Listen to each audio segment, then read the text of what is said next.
আমি প্রধানমন্ত্রিত্ব চাই না, আমরা দেশের মানুষের অধিকার চাই। প্রত্যেক ঘরে ঘরে তুল্য করে তোলো, তোমাদের যা কিছু আছে তাই নিয়ে শত্রুর মোকাবেলা করতে হবে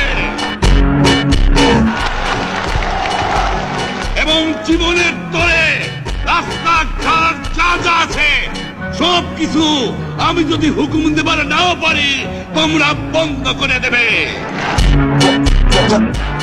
ভালো হবে না। 7 কোটি মানুষকে দাবায় রাখতে পারবো না। আমরা যখন মরতে শিখেছি তখন কেউ আমাদের দবাতে পারবে না। এই দেশের মুক্তি না হবে খাজনা ট্যাক্স বন্ধ করে দেওয়া হলো, কেউ